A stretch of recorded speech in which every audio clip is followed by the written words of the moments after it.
Ay, lo dejo como coanfitrión, mi propio. Muchas gracias, mi doctora Claudia.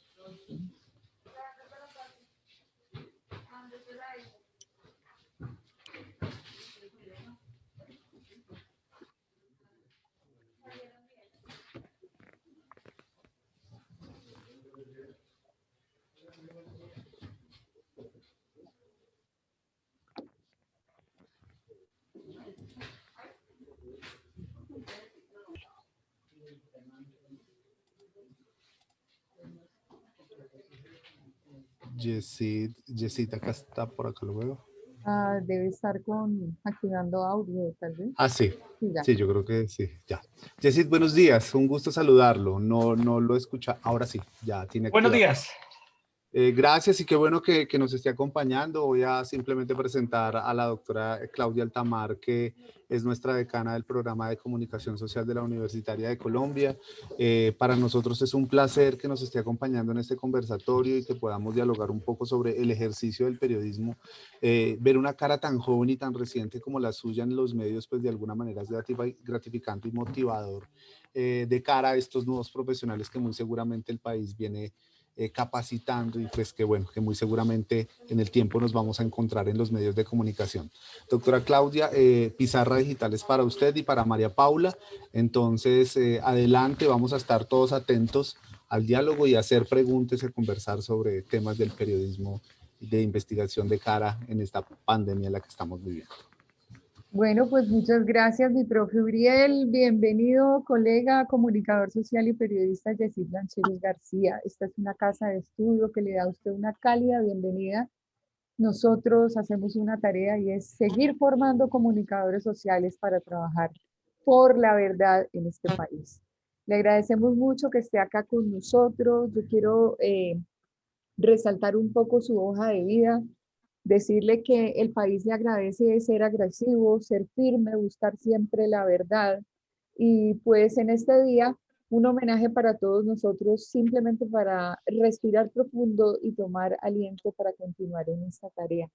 A la audiencia contarle que nuestro invitado muy especial del día de hoy tiene una amplia hoja de vida de gestión periodística en Canal Capital, siendo director también del sistema informativo, con una maestría en comunicación política que realizó en la Universidad Externado de Colombia, donde se especializó en marketing político y en estrategias mediáticas.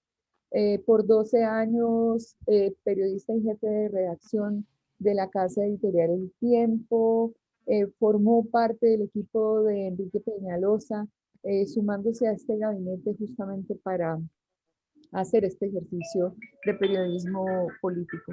Eh, Querido periodista, bienvenido. Lo que tenemos acá es un grupo de estudiantes que se están formando eh, en esta casa de estudio universitaria de Colombia con un parámetro, digamos, de comunicador social integral. Entonces, no necesariamente todos están orientados al periodismo, muchos están en la parte organizacional, pero nuestra característica específica, así tal cual como se la presentamos al Ministerio de Educación, es un comunicador social integral que tiene que tener cultura, que puede trabajar con comunidades. Así es que ojalá lo pudiéramos tener a usted en la nómina de docentes, así como lo ha hecho con el externado. Bienvenido. Pues sería un honor, decana. Muchas gracias y ahí quedamos pendientes. Claro que sí, sí, señor. En el día de hoy lo invitamos a usted justamente por estos retos que tiene el periodismo de investigación en este contexto de eh, pospandemia o digamos en plena pandemia, porque así como se están manifestando estos picos, pues creemos que esto va para largo y con todas estas cosas que surgen alrededor de las vacunas y de una cantidad de temas, pues uno no sabe, pero lo que sí sabemos es que ya las comunidades, la sociedad, la economía están realmente tocadas y de esto no se escapa el periodismo. Ha sido una situación para América Latina. Hemos tenido que evidenciar, por ejemplo, sistemas precarios de salud en cada uno de los países, corrupción a partir de todas las actividades que se han venido adelantando. Así es que El tema es sumamente rico y usted que es un periodista de investigación, pues creo que debe tener el mejor de los criterios.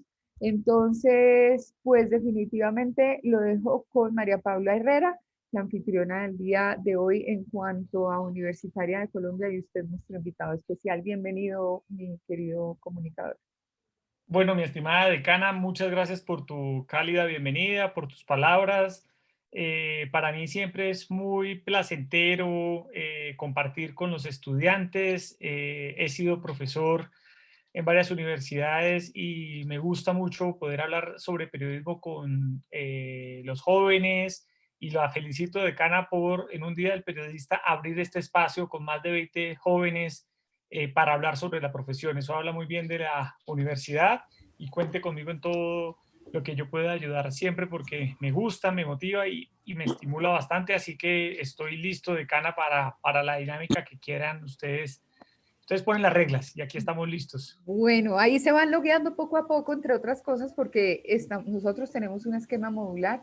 Estamos hoy cerrando un módulo, pero siempre hemos tenido algo especial, sobre todo bajo esta marca de pizarra digital creada por el profesor Uriel Bedoya Correa, que pues es como nuestro ángel guardián en todos estos temas de actualidad. Entonces, poco a poco irán entrando las personas y presentan exámenes y vienen y se hacen parte de este gran evento. Bienvenido entonces y bueno, ya le cedo el micrófono a María Paula. Muchas gracias, decana. Bueno, buenos días para todos. Bienvenidos a un capítulo más de Pizarra Digital, un espacio de la Universitaria de Colombia. Antes de iniciar con el conversatorio de periodismo de investigación, que llega a su tercer año consecutivo y que siempre se abre a este espacio en esta fecha tan importante para todos nosotros. Los periodistas queremos saludar y desearles a nuestros docentes, estudiantes y quienes nos ven por nuestras redes sociales, feliz Día del Periodista. Y por supuesto, a nuestro invitado, Yesid Lancheros, periodista, editor, político de la revista Semana. Pero dejemos que sea nuestra decana Claudia que haga la apertura de este espacio y presente a nuestro invitado. Invitamos a todos los profesores y docentes a que hagan sus preguntas y conversemos en torno al periodismo de investigación en tiempos de pandemia. Bienvenidos para todos. Bueno, María Paula, gracias. La dinámica va a ser la de siempre. Tenemos obviamente una presentación por parte de María Paula, ya había hecho la introducción de nuestro invitado. Obviamente el tema que nos corresponde nos permite hacer una profundidad importante. Después de unos minutos que el profesor Uriel nos indicará, seguramente unos 30 minutos estaremos abriendo las preguntas. Por favor, se acreditan por el chat para formular las preguntas. Y pues nada, bienvenidos con el tema. Adelante, María Paula. Gracias, gracias decana, gracias María Paula. En efecto, vamos a iniciar con preguntar un poco a Yesid Lancheros si el papel del periodista en estos tiempos se está redefiniendo, si de alguna manera ese ejercicio del periodismo y del ejercicio del periodista se está redefiniendo de cara a la pandemia. Creo que es un asunto y un tema coyuntural porque creo que las dinámicas de hacer periodismo durante este último año han cambiado. Ahora bien, ¿cuál es la reflexión que tienen los medios en general? Usted que está en una casa tan importante como Revista Semana, ¿cuál es la reflexión que ha dejado el 2020 y inicios en este 2021 el ejercicio del periodismo de cara a la pandemia que estamos viviendo? Bueno, Uriel, yo había anotado acá 5 puntos que quería tratar con ustedes para hablar sobre periodismo en la era digital, sobre periodismo en esta época de pandemia, y yo quisiera iniciar por un capítulo que yo he llamado la posverdad. Antes de la pandemia había una preocupación enorme en la sociedad, entre los periodistas, en las universidades, sobre este fenómeno, que no quiere decir algo distinto que información manipulada, tergiversada, que logra ser amplificada en muchas ocasiones por los medios de comunicación y que termina deteriorando el debate público. Veíamos cómo, por ejemplo, el entonces presidente de Estados Unidos, Donald Trump, era una de las personas que más contribuía con este fenómeno de la posverdad al divulgar todo tipo de mentiras, y esto puso al periodismo en un papel casi que defensivo de no solo contribuir a informar, sino también contribuir a evidenciar la desinformación. En la pandemia hemos visto cómo las noticias falsas han terminado generando graves problemas de salud.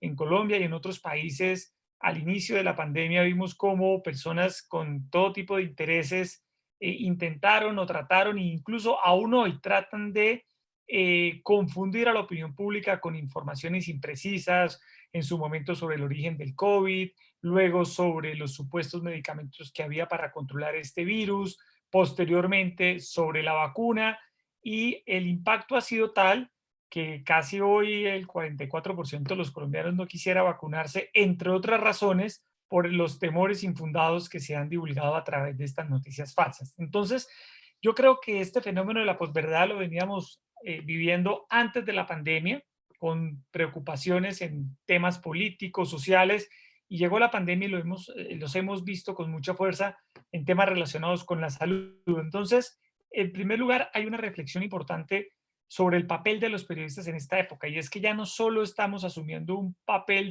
de informar, que era el cual estábamos habituados desde siempre, sino que hemos asumido ahora un rol, si se quiere, activista, en el sentido de contribuir a desmentir la información falsa que circula por las redes sociales y que mueven, entre otras, líderes políticos con agendas particulares propias o portales de internet de noticias de dudosa procedencia, todos ellos con fines distintos al periodismo de calidad. Entonces, yo creo que esta es la primera reflexión que quisiera hacer. La segunda reflexión es que evidentemente con la pandemia se profundizaron los cambios en el oficio. Cambios tanto en la forma como en el fondo. En la forma, y es que la mayoría de los medios de comunicación en Colombia hoy estamos operando y actuando desde la casa, desde el teletrabajo. Entonces uno se pregunta si luego de la pandemia serán necesarias esas amplias salas de redacción donde confluyen 100 personas. Yo me acuerdo de una época en el tiempo, hace unos años, donde estábamos casi 300 periodistas unos contra unos junto a otros. Entonces, esa es una muy buena pregunta, porque hay muchas personas que dicen que luego de esta pandemia las salas de redacción llenas de periodistas pues no van a volver, no van a regresar, porque nos dimos cuenta que nuestro oficio lo podemos ejercer desde cualquier parte del mundo, con una muy buena conexión a internet, con buena información a la mano, haciendo las llamadas respectivas para contrastar información. Entonces, ahí hay una transformación que se avecina en cuanto al espacio físico de encuentro de los periodistas. Evidentemente no son los mismos los consejos por Zoom, que a veces estamos haciendo en todos los medios de comunicación, o estos encuentros virtuales, al contacto físico. Evidentemente es necesario el contacto físico, nada lo reemplaza. Esta virtualidad a veces resulta un poco extraña para diferentes actividades relacionadas con el periodismo. Para hacer entrevistas es un poco extraño, por lo menos para, por ejemplo, hablar en este conversatorio es bastante raro. No hay nada mejor que el contacto cara a cara, pero creo que la pandemia sí ha puesto en evidencia que muchos trabajos, no solo el periodismo, se pueden ejercer de una manera más simple.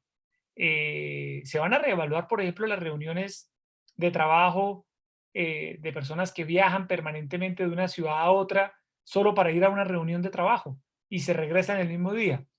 Hoy en día creo que la pandemia nos ha demostrado que con una reunión en Zoom o en Teams o en otra plataforma se puede evacuar esa reunión. Entonces yo creo que hay un cambio en la forma en la cual ejercemos nosotros el oficio, y también en el fondo, porque como lo decía en el primer punto, estamos asistiendo a una época en la que el periodismo está sufriendo muchos cambios en cuanto a la industria misma se refiere. Hay una crisis de los medios por la caída en los ingresos de la publicidad, hay un auge de los sitios web, de las plataformas digitales, pero eso no compensa lo que cuesta hacer periodismo, porque hacer periodismo de calidad cuesta dinero, no es una tarea que se hace de forma fácil o que no tiene ningún valor, todo lo contrario, cuesta dinero. Entonces hay un cambio en la industria muy fuerte. Los medios en papel, impresos, desde hace años vienen cayendo en circulación, viene aumentando el consumo de redes sociales, de internet. Entonces yo creo que hay un cambio, Uriel, muy, muy importante. Quisiera parar ahí para darle paso a otra pregunta y seguir evacuando los 5 puntos. creo, Uriel, que Bueno, Ya, ahora sí. Son qué muchísimas las pena. preguntas que Sí. tenemos listo. frente a estos temas, pero bueno, creo que nos deja una reflexión muy interesante sobre el tema de la posverdad y cómo funciona y opera de alguna manera esa posverdad desde el lado de quienes de alguna manera podrían construir esos agendamientos de la noticia o de la información o del contenido noticioso. Pero sí me parece muy curioso tener que entender un poco las dinámicas de algunas reflexiones que desde la misma casa editorial El Tiempo o desde los medios de comunicación bastante arraigados en Colombia hemos heredado y que de alguna manera se convierten en referente para la academia.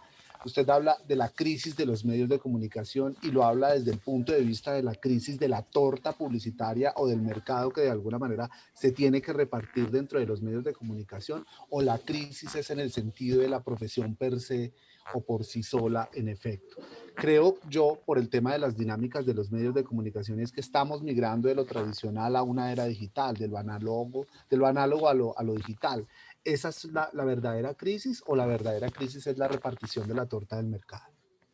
La crisis tiene que ver más con el modelo económico de la industria de los medios, porque durante muchos años los medios de comunicación se soportaron en los ingresos por publicidad, ¿cierto? Y hoy en día esos ingresos por publicidad no solo han caído, sino que además los anunciantes prefieren pautar en Google, en Facebook, en Twitter, en YouTube, que en los medios de comunicación, por una sencilla razón, y es que allí tienen mucho más alcance. Un aviso en Facebook o una publicidad en YouTube puede ser vista 10 veces más que si uno pauta esa información en un medio tradicional.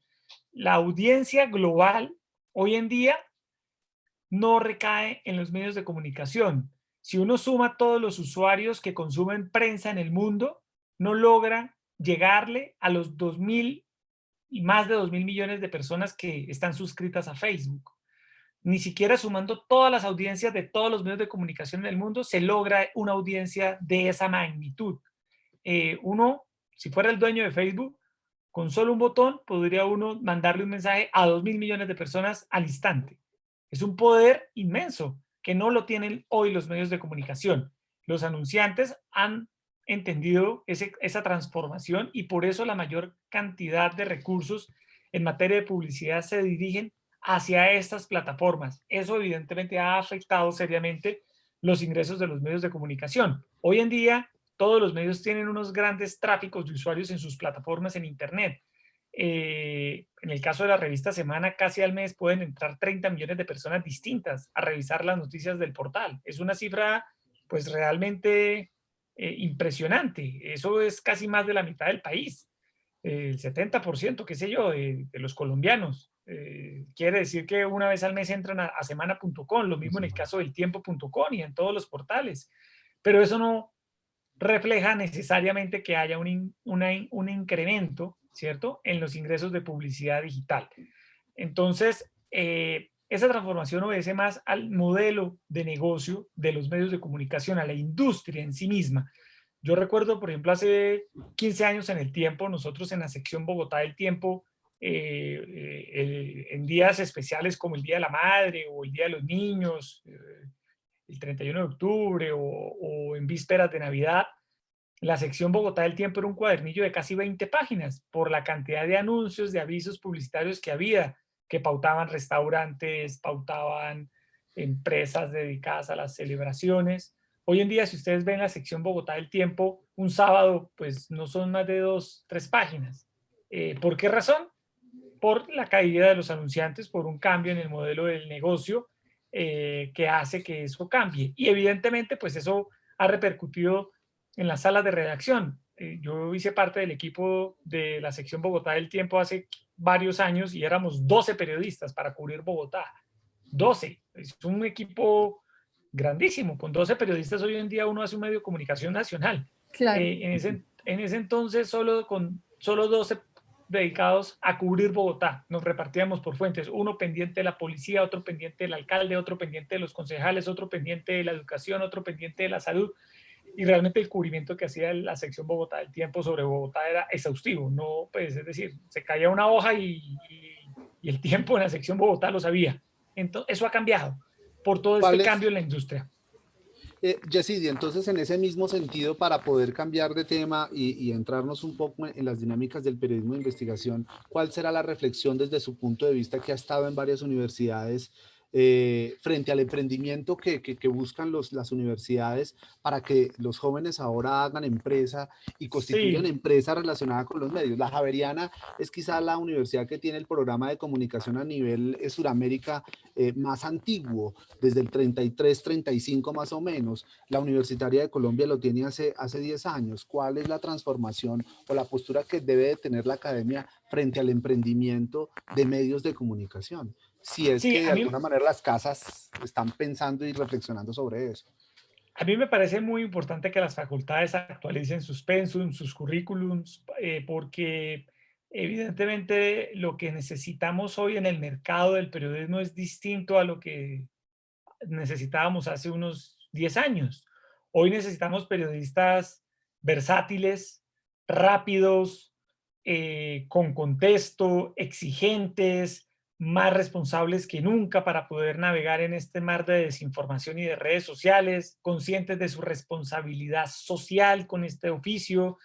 eh, y necesitamos también al mismo tiempo periodistas que hagan empresa, que sean emprendedores, que ayuden a crear y a generar empleo en el país. Eso me parece importante porque durante muchos años se nos metió a los periodistas el cuento y la idea de que solo podíamos trabajar en una empresa y ser empleados de un medio. Y lo que estamos viendo hoy en día es que hay un mar de oportunidades para que los periodistas seamos los dueños de nuestros propios medios. Y si uno pudiese tener en las facultades clases de emprendimiento con administradores de empresas, emprendimientos digitales, estoy segurísimo que en este grupo de jóvenes habrá muchos y muchas interesados en incursionar y en crear sus propias páginas web y en crear sus propios medios de comunicación, innovando, haciendo periodismo interesante, novedoso, dirigido a públicos de nicho, a los jóvenes, a los adultos, a las mujeres.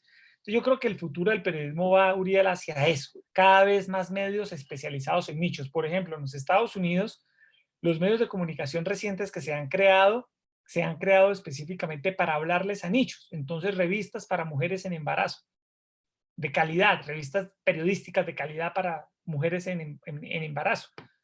Lo cual hace que esta revista sea muy consumida por las mujeres en embarazo. O revistas especializadas en pequeños barrios y en pequeñas comunidades. Esta información no lo van a tener los grandes diarios de Estados Unidos, sino estos medios más especializados. Entonces el periodismo va migrando, Uriel, como a esa especialización que hace que se vuelva indispensable en ciertas comunidades.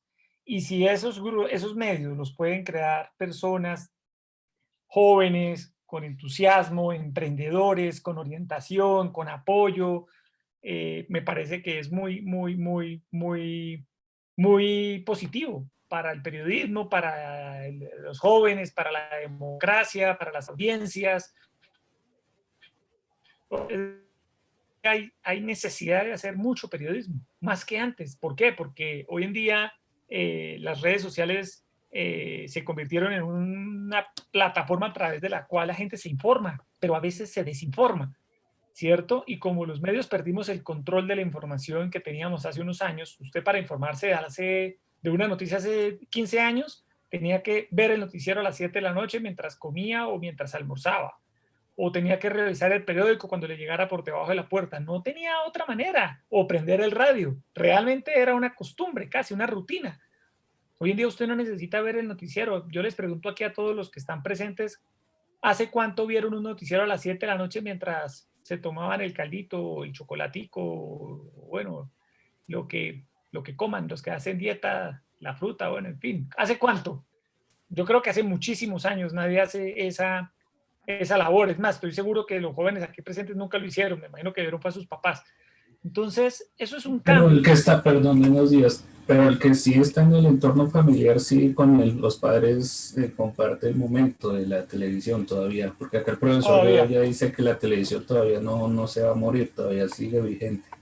De acuerdo, Julio, pero esa costumbre viene cada vez más en desuso porque hoy en día hasta los papás tienen celular, los manejan muy bien, consumen información por redes sociales, están informados a través de estas cadenas de WhatsApp que a veces son cadenas de noticias falsas. Y lo que quiero decir con esto es que ese cambio en el consumo de la información es evidente. Ya uno se informa a la hora que quiere, por donde quiere. Basta con tener un aparato de estos para a un clic informarse de todo. Yesir, yo tengo una Por pregunta acá. porque, claro, a mí dentro de toda esta formalidad de la educación, tal vez soy de esta corriente vieja que quisiera recuperar el periodismo de calle y no estar sentado frente a un computador buscando datos y tratar de debatir interiormente si la fuente de la información es una fuente de credibilidad o no.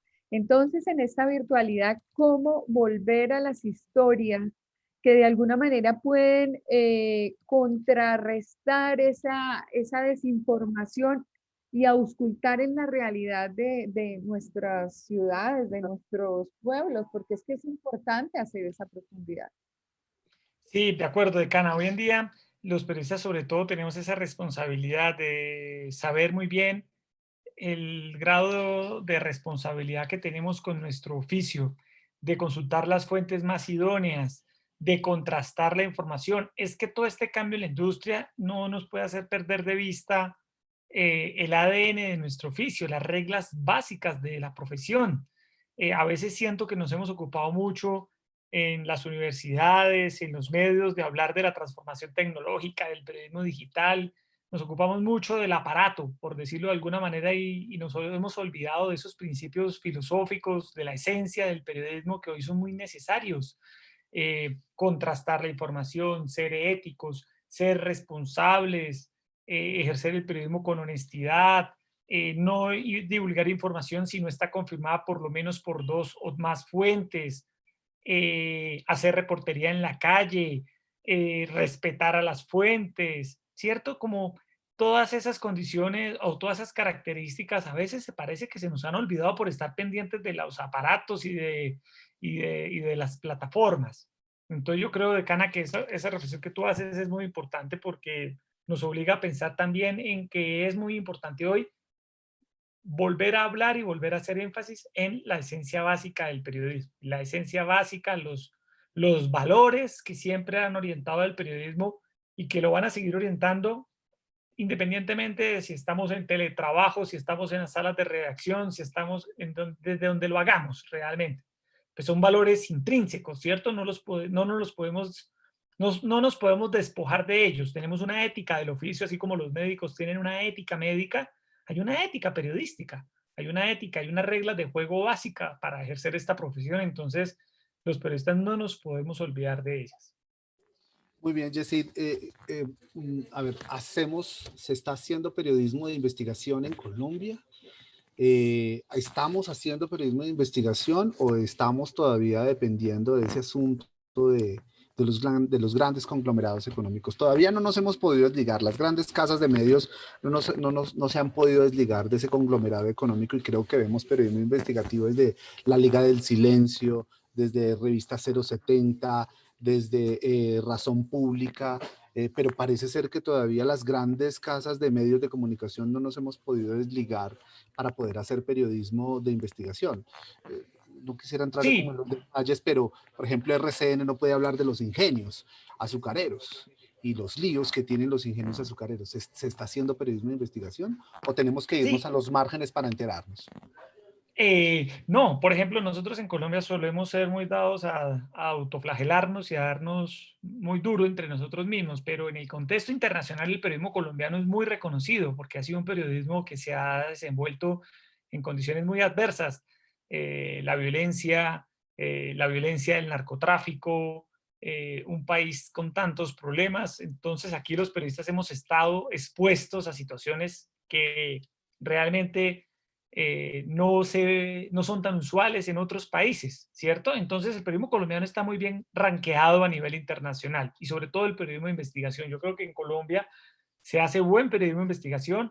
Hay muy buenos portales ahora nuevos que hacen buen periodismo de investigación y en términos generales la prensa en Colombia ha ejercido un papel de contrapeso que hay que destacar. Si uno revisa los grandes escándalos de corrupción de los últimos 20 años en Colombia, han sido jalonados por los medios de comunicación, con todas sus virtudes y también con todos sus defectos, porque evidentemente en los medios hay muchos errores, hay muchos vacíos, hay temas por mejorar, sin duda alguna hay que ser autocríticos, pero aún así con todos esos defectos, la prensa en Colombia ha logrado abanderar las investigaciones de los últimos escándalos de corrupción grandes en Colombia. Ahora bien, mucha gente habla, Uriel, de la propiedad de los medios, de los grandes grupos económicos que son propiedad de los medios de comunicación, pero ese es un fenómeno no solo colombiano, sino internacional. Los medios de comunicación han pasado de ser propiedad de familias aquí y en todos los países del mundo a ser parte importante de conglomerados financieros porque se requiere de capital financiero para tener una estación de televisión, una cadena de radio, un periódico, una revista, pues son medios que demandan una producción alta y por lo tanto se requiere capital económico para tenerla. Lo importante aquí es no tanto la propiedad de los medios, sino que el medio aún así logre tener información de calidad para sus audiencias. El problema no existe en la propiedad por sí misma, eso no es el problema. El problema está es en la información que se divulga. Si un medio es propiedad de un empresario y ese medio hace muy bien su trabajo y divulga muy bien la información, me parece que no hay ningún inconveniente. Me parece que se está cumpliendo allí con la misión del periodismo, porque la propiedad no afectó la calidad de la información. Entonces yo creo que el debate está más hacia ese lado, hacia la propiedad de los medios afecta la calidad de la información, esa es la pregunta. Si no la afecta, no hay inconveniente. Si la afecta, pues hay que dar el debate. Pero cuando la historia es negada, es decir, cuando de alguna manera la cuenta el norte y no la cuenta el sur, cuando la cuenta la colonialidad y no la cuenta el colonialismo, es decir, cuando la cuenta, por ejemplo, los asuntos relacionados con contar la historia desde el norte, de contar la guerra del vencido y no del vencedor, cuando fue la historia negada, por ejemplo, de África y no la cuenta el medio, no la cuentan desde África, sino que la cuenta el vencedor desde este lado porque colonizó esa zona. Entonces, ¿no le parece de alguna manera que es injusto de quien cuenta la historia más de quien la produce?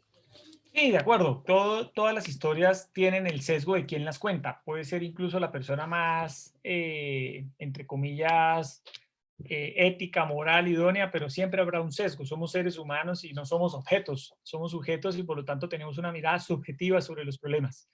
Yo creo que el tema radica en hacer un periodismo de juego limpio, el fair play que llamaba el maestro Miguel Ángel Pastiner, que en paz descanse, que decía que la objetividad no existe. No existe en el sentido de que el mero hecho de que yo hoy decida hacer una noticia sobre, por poner un ejemplo, los venezolanos que están en las calles de Bogotá, ahí ya hay una mirada mía política y social, hay una preocupación personal que me hace tomar una decisión subjetiva, que es hacer un tema sobre los venezolanos y no hacer un tema sobre los restaurantes que están cerrados en Bogotá. Entonces, ahí hay una mirada subjetiva mía frente a la realidad porque yo escojo y yo selecciono. Ahora bien, esa mirada subjetiva mía, periodísticamente hablando, tiene que compensarse con un ejercicio honesto y profesional del oficio. Hablar con todas las fuentes, si hay algún señalamiento en contra de alguien, buscar su respuesta, ser riguroso en el manejo de la información, ser responsable, no publicar sin verificar, no creer en una primera versión sin corroborarla. Entonces, es más hacia ese sentido a donde debe ir la discusión que hacia la subjetividad en los relatos, porque cada quien, como tú dices, Uriel, cuenta la historia según su mirada, por supuesto. Los relatos de la historia van de acuerdo al historiador. El relato de la víctima es uno y el del victimario es otro, por supuesto. Claro. Entonces, qué pena, Yacir, te interrumpí. no, tranquila, decana. Es que quería resaltar esto. Estudiar la línea de tiempo de la problemática, hacer un ejercicio de reconstrucción de los hechos, no será más importante que obviamente estar arrojando datos. A mí lo que me ha parecido en esta pandemia es que nos hemos convertido en contadores de muertos, ¿no? Y entonces a las 6 de la tarde el presidente, pues sin objetar y sin criticar desde ningún punto de vista el espacio presidencial, pues nos hemos acostumbrado a que hay tantos fallecidos, tantas camas UCI disponibles, ciudades en alerta naranja, alerta roja, pero no hay profundidad. Y eso es a mí lo que me preocupa desde el punto de vista de informar rápidamente sin profundidad. Claro que estamos haciendo una diferencia entre el periodismo de investigación y el periodismo diario, de información net. Entonces, De acuerdo. muy peligroso el periodismo de datos en exceso. De acuerdo, me parece, decana, que ha sido un punto central. Yo también en un momento dado en la revista planteé un debate sobre eso, porque hubo una época en la que la muerte se nos convirtió en un número, ¿no? Es decir, todos los días estamos pendientes como de un resultado en frío, tantos contagiados, tantos fallecidos, la UCI en tal lado, poquito como tan inhumano, tan insensible todo, que en condiciones normales, si a uno le dicen que en la ciudad en la que uno vive las UCI están al 90%, pues eso sería un escándalo, eso sería una tragedia realmente en cualquier sociedad. Pero la pandemia nos acostumbró tanto a la muerte que parece ser que nos enfrió un poco la sensibilidad, y uno desde el periodismo debe evitar eso.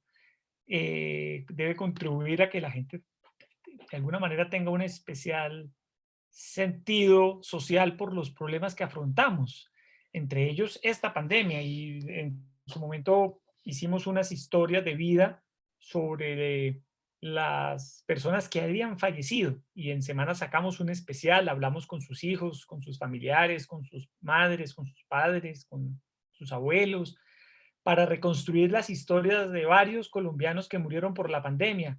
Y lo que uno se sorprende es que evidentemente quienes han fallecido son personas como ustedes y como yo, son personas como nosotros, como los que estamos hoy aquí hablando de periodismo. Es algo realmente muy aterrador, muy asustador. Entonces yo creo que el periodismo está dado para evidentemente no quedarnos en el dato, sino construir los relatos. Totalmente de acuerdo. Reconstruir las historias, contar bien los temas que pasan. A veces nos quedamos solo con los datos en frío, con los trinos de 140, 280 caracteres, y a veces los jóvenes creen que eso es periodismo. Eso no es periodismo, eso es tuitear, y eso lo puede hacer, pues con todo respeto, pues cualquier persona, ¿sí? O sea, no hace falta estar 5 años en una universidad para salir a tuitear. En una universidad lo que se forman ustedes es el criterio, el contexto, el análisis, sobre todo la responsabilidad. Eso no se lo da estar pegado a Twitter todo el día o a Instagram. Entonces, sí, me parece que esa es una muy buena reflexión. Muy bien, Yesid. Ahora, pasemos un poco a ese periodismo político que de alguna manera usted tiene a cuestas una gran experiencia. ¿Cuál es la relación que hay entre ese periodismo que uno está constantemente escribiendo en las salas de redacción o bueno, ahora en estas plataformas digitales y tener que indagar y cuestionar un poco el ejercicio político? Yo hay veces pienso y comparto con los estudiantes y quizá con algunos colegas y digo, debe ser muy duro ser jefe de prensa del Congreso de la República porque uno tiene una relación muy estereotipada de que allá lo que hay es otro tipo de seres, ¿no? Si no lo relaciona con sapos, con lagartos o con una cantidad de cosas. ¿Cuál es esa relación, la mirada desde afuera de hacer periodismo político frente al escenario político como tal? Sí, no, hacer pues, periodismo político en un país como Colombia, donde la política hace parte del día a día, es una tarea compleja, pero apasionante. Realmente a veces hay personas que dicen, a mí no me gusta la política, pero toda su vida o el día a día de su vida depende de lo que decidan los políticos. Afortunada o infortunadamente, estamos en manos de los políticos, ¿cierto? En las democracias. Entonces es una tarea apasionante, es una tarea interesante.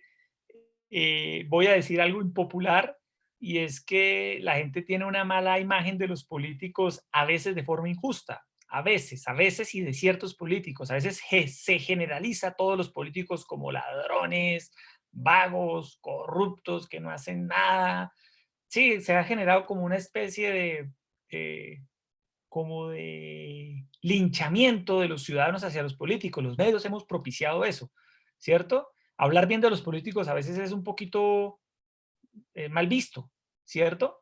Pero yo he conocido a algunos políticos que uno dice, oye, no todo está perdido, no todo está tan mal. Nosotros en Colombia somos muy dados a la fracasomanía, todo va mal, este país va muy mal, todos estos son unos ladrones, la ratonera del Congreso, y pintamos el Congreso y al lado los ratones, y la gente le da like, eso, bien hecho, así son, malditos, hay que, ¿no? Casi que lincharlos, darle juguete ahí en la Plaza de Bolívar a todos los políticos por ladrones, como una especie de, sí, como de linchamiento, y a veces eso no es tan así en la realidad real, la verdad. Hay mucha gente valiosa en la política tratando de hacer bien las cosas, como evidentemente hay mucho ladrón corrupto que debería estar en la cárcel, por supuesto, no los vamos a excusar, pero hay que evitar que la gente y los periodistas partan de prejuicios a la hora de hacer periodismo político, porque si un periodista va al Congreso y llega desencantado de los políticos y llega pareciéndole que todo está mal, que esa es una ratonera, pues no va a poder hacer un periodismo profesional. Entonces es bueno también hacer que los jóvenes se acerquen al periodismo político con una mirada crítica, pero con una mirada un poco desprevenida y que vaya descubriendo y que vaya encontrando historias, que vaya conociendo cosas, que vaya criticando con argumentos. Pero me parece que en el país hay que hacer una tarea de acercar a las personas al periodismo y sobre todo al periodismo político de una manera mucho más, si se quiere, amable, prevenida, menos prevenida de la que tenemos. ¿Y cuál será entonces el panorama político de aquí en adelante? A manera como de una mirada general de cara a presidenciales, ¿qué va a suceder con al finalizar el gobierno de Duque? ¿Qué se viene para Colombia? ¿Qué va a suceder con nuestros vecinos? ¿Cuál será el panorama entonces y cuál es el lugar de esa ideología de izquierda o derecha a la cual nos vamos a enfrentar muy seguramente en un par de años de cara a elecciones?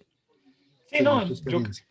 no, evidentemente hay una polarización en el país, ¿cierto? Muy fuerte. Y a veces, infortunadamente, esa polarización ha llegado al periodismo. No soy partidario de que los periodistas tomen partido ni que hagan activismo. Me parece que eso no es periodismo. A veces cuando los periodistas se ensalzan en temas o se matriculan en causas, me parece que no es periodismo, aunque a la gente le encante, eso no es periodismo realmente. No, eso no es periodismo de calidad ni periodismo profesional. Yo puedo poner ahorita un trino diciendo el presidente es un tal por cual. Sí, 2000 likes, pero realmente eso no es periodismo, eso es una opinión y eso al contrario, le resta a uno en materia de credibilidad como periodista. Entonces, yo creo que la polarización está yendo hacia unos terrenos que un poco le hacen daño a la profesión. Creo que debemos salirnos de esa polarización, tener una mirada más ecuánime, más ponderada. En este momento hace falta mucho sentido común, hace falta mucha moderación, hace falta mucha ecuanimidad, mucha cabeza fría. Las redes sociales han hecho y se han vuelto en la plataforma ideal para la gente que piensa en caliente, y me parece que eso no es una buena idea. Vamos a darle paso entonces a las preguntas. La profesora Lucelena Sánchez nos quiere acompañar con una pregunta. Adelante, profesora Lucelena, bienvenida. Buenos días, Jessy, muchas gracias por aceptar la invitación aquí a hablar con nuestros estudiantes en nuestra academia. Y precisamente quiero preguntarte sobre eso que tú hablabas ahorita. Nosotros en Colombia somos muy dados a la fracasomanía, como tú lo llamabas. Y a veces cuando nosotros empezamos a dictarles cierta materia o los módulos a los estudiantes, vemos que en algunos de ellos hay desesperanza, de alguna manera, sobre el futuro de la profesión. Se habla a veces a nivel nacional de una crisis del periodismo, de una crisis de la comunicación, y obviamente ellos no son ajenos a estos comentarios. Cuando me conecté estabas hablando de la importancia de la ética, de la importancia de ser buenas personas para poder ejercer nuestra profesión. ¿Qué recomendaciones o qué otros aspectos deben tener en cuenta los estudiantes de periodismo para no caer en esta desesperanza, digámoslo así, frente al ejercicio de la comunicación y poder también tener posibilidades de sobresalir en este medio? Sí, yo creo, profesora Luz, que hay que evitar esas versiones fatalistas y trágicas de todo porque desestimulan a los jóvenes. Por eso yo no soy partidario de esas versiones tan trágicas de la situación. A veces hay colegas profesores que a los estudiantes les dicen RCN, Caracol, no vean eso, los van a embrutecer, por favor, apártense de eso, váyanse mejor a leer a Platón y a Aristócrates y a Sócrates a una biblioteca y nunca prendan Caracol.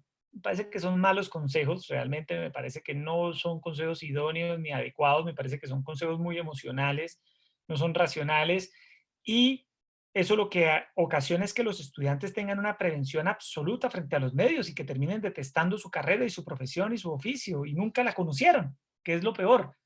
Criticaron toda la vida Caracol y nunca pudieron trabajar en Caracol para darse cuenta si era así tan terrible y tan trágico como lo creen desde que están en la universidad o como se lo han hecho creer algunos profesores. Entonces, mi idea es que a los estudiantes hay que invitarlos a que amen este oficio, a que le metan todo el empeño y toda la buena voluntad a hacer un buen periodismo, a que se acerquen a los grandes medios sin prevenciones, a que conozcan cómo operan los grandes medios sin prevenciones y que se formen su criterio propio. Y evitar esa fracasomanía permanente frente a la situación, frente al país, pues porque en lo personal, y esto sí es una opinión personal, pues creo que eso no conduce absolutamente a nada. Simplemente, pues, si todo está tan mal, pues apague y vámonos. No hay nada que hacer. Y yo creo que sí hay mucho por hacer. En el país, en el periodismo, en las universidades, hay gente joven con ganas de hacer las cosas y pues hay que tratar de cambiar las cosas, hay que dar la pelea, no podemos quedarnos de brazos cruzados lamentándonos y criticando todo como en las cafeterías, que uno se sienta y todo va mal, todo está mal, todo, nada sirve, nada funciona, eso no sirve para nada realmente, pensar así. Bueno, muy bien. Mi doctora Claudia, adelante. La veo con ganas y deseos aquí de preguntar. No, es que a mí me parece que los periodistas hoy en día ya no están impactando con las investigaciones. Y los formatos que se venían desarrollando no son exitosos. Entonces, claro, uno se debate todo el día entre esa información rápida, el trabajo por redes sociales, necesariamente, por ejemplo, ese 2 millones de likes o de miradas a una información no están garantizando, digamos, como esa profundidad. ¿Cuál sería, Yesid, la clave para poder corresponder a esas urgencias del periodismo actual, pero tratar de dejar historias verdaderas, nuevas voces, nuevos formatos, nuevas miradas que nos permitan hacer una investigación? Porque pues se supone, si seguimos el consejo de nuestro Gabriel García Márquez, él insistía en que el periodismo necesariamente era siempre investigación. Y Sí, nosotros no creemos realmente en eso, porque si uno mira el trabajo de los colegas, total es todo el tiempo periodismo superficial y muy poquito es investigación. Se le tiene miedo a la investigación. La investigación está relacionada con la muerte. La investigación está relacionada con no meta la nariz allí porque es un tema vedado. No necesariamente el periodismo de investigación toca los linderos de la muerte, como lo pudimos tener, por ejemplo, en la época dura del narcotráfico en Colombia. de Entonces, acuerdo. Y no, sí, estoy de acuerdo, decana, porque es que aquí confundimos el periodismo de investigación con el periodismo judicial, de alias el Pedro le dice alias el Mosco, que alias el Guamo mató a alias el Mico. Y creemos que eso es el periodismo de investigación. Y no, no lo es así. Uno puede hacer periodismo de investigación en temas de salud, en temas de educación, en temas de gente, de vida moderna, en fin, del cine, de la música. El periodismo de investigación no solo está dado para descubrir a bandidos y a corruptos, ¿cierto? Hay que hacer historias de periodismo de largo alcance, de largo aliento, profundas, con todas las fuentes. Volver a ese periodismo como clásico, ¿no? Porque lo hemos perdido mucho. Uno a veces lee cosas realmente muy, muy pobres, pues, notas muy pequeñas, párrafos de pocos párrafos, con una sola llamada. Ahora los periodistas, la costumbre de que todo se lo tienen que mandar por WhatsApp, el audio, el texto, la foto, casi que hay que hacerle el trabajo a los colegas, una especie de pereza periodística. El WhatsApp fomentó eso, la pereza periodística. Pegada la cola a la silla y los ojos al computador. De acuerdo. Muy bien. Eso me parece que ha hecho que el periodismo se vuelva perezoso. Hace unos años, para confirmar si en Bogotá hubo un incendio o no, había que llamar a los bomberos, llamar a la línea de los bomberos y hasta que un bombero pasara y pendiente del bombero. Hoy en día todos los colegas están pendientes de que el jefe de prensa les mande todo digerido por WhatsApp y si no lo mandan se ponen bravos. Eso es como una especie de pereza que yo espero que aquí los jóvenes no vayan a incurrir en eso. No, creemos que no, y lo estamos haciendo muy bien. Lo sé.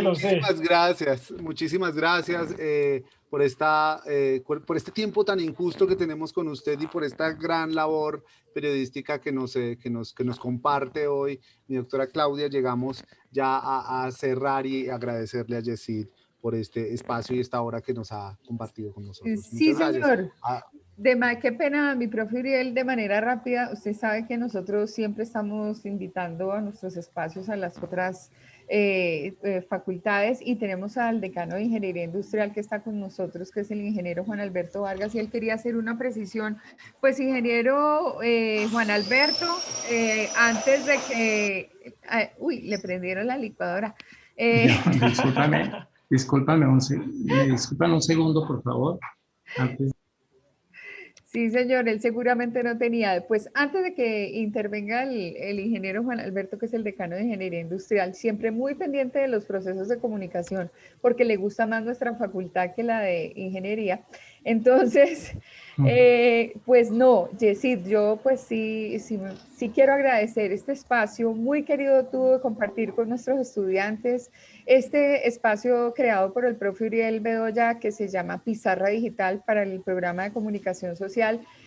Tiene espacio para estas voces, para voces experimentadas, para personas que han vivido la vida del periodismo, han tenido que correr, subir y bajar y saben realmente a lo que sabe esta carrera. Entonces, antes de despedirlo formalmente, pues quería pedirle al ingeniero Juan Alberto que no se vaya sin preguntar lo que quiere preguntar o el comentario que quiere hacer de manera rápida, porque se nos acortó el tiempo con el periodista Yesid Lancheros. Adelante, ingeniero Vargas.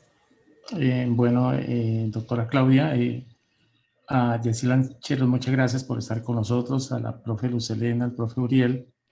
Yo voy a hacer una corta intervención, pero lo que les quiero decir es que la comunicación tal vez es el aspecto fundamental de los seres humanos. A través de la comunicación creamos la inteligencia, básicamente, y ese proceso de comunicarse uno diariamente con los demás, de hacer comunicación asertiva, de crear buenos efectos en los demás, es básico para los seres humanos. Tal vez no le hemos dado la importancia que tiene la comunicación, sobre todo en la academia, porque no solamente tiene que ser para los comunicadores, sino para las demás profesiones. Es básico que pudiésemos extender el aspecto de la comunicación. Ya les digo, la inteligencia realmente se forma es a través de ciclos de comunicación, de ciclos asertivos de comunicación. Entonces, primero, pues felicitarlos por el Día del Periodista. Segundo, tienen la profesión más bella del mundo y hay que seguir adelante. Yo creo que el mundo futuro va a ser de los comunicadores. Las máquinas no pueden comunicar, no sienten, no piensan. Y bueno, pues aquí estamos. A ustedes, los estudiantes de comunicación y de las carreras afines, mil felicitaciones. Y a ustedes también, los profesores, muchas gracias por estos espacios y por la información que le dan a nuestros muchachos y sobre todo por la formación. Doc, muchas gracias por la intervención. Ingeniero, muchas gracias. Entonces, hemos llegado ya al final, agradeciéndole a Yesid esta compañía, agradeciéndole al profesor Uriel siempre su continuo compromiso con el crecimiento de nuestros estudiantes, a la profe Luz Helena, a los estudiantes de los distintos niveles que tenemos en el programa de comunicación social. Feliz día, pero el día es para recordar que tenemos un apellidito y es que es social. Y yo sí los invito a todos, a los que ya llevan muchos años gestionando la comunicación y a los que hasta ahora empiezan, que recuerden que la responsabilidad, nosotros no hacemos un juramento tipo Hipócrates, nosotros hacemos un juramento de carácter social y esa información frente a la opinión pública es de vital importancia. Siempre con la verdad, nunca se casen con un medio de comunicación que va a transgredir su forma de pensar. Es decir, guardemos una vida coherente, hagamos del ejercicio de la comunicación y del periodismo una tarea digna de profundidad, de investigación, siempre tratando de informar lo que corresponde. Entonces, de mi parte, gracias, Yesid, por estar con nosotros y pues mi profe Uriel, cierre su merced con broche de oro el día de hoy. Muchísimas gracias. Antes que nada, agradecerle a todos ustedes, a los profesores, a los estudiantes y por supuesto a Yesid por acompañarnos hoy y en este día tan especial para todos. Un feliz día y Yesid, muchísimas gracias a usted, muy amable. No, con mucho gusto, Uriel, decana, gracias por la invitación, a la profesora Luz Helena, al profesor Alberto, que se Juan conectó, Alberto, sí. Juan Alberto, que se conectó ahora también, muchas gracias, a todos los estudiantes que estuvieron ahí muy pendientes también, gracias por escuchar el día de hoy las reflexiones y pues nada, en una próxima oportunidad espero que nos volvamos a ver. Ojalá. Muchas gracias, feliz tarde, feliz día a todos, Bueno, que estén muy bien. Hasta luego. Muchas gracias, feliz día, chao. Feliz día.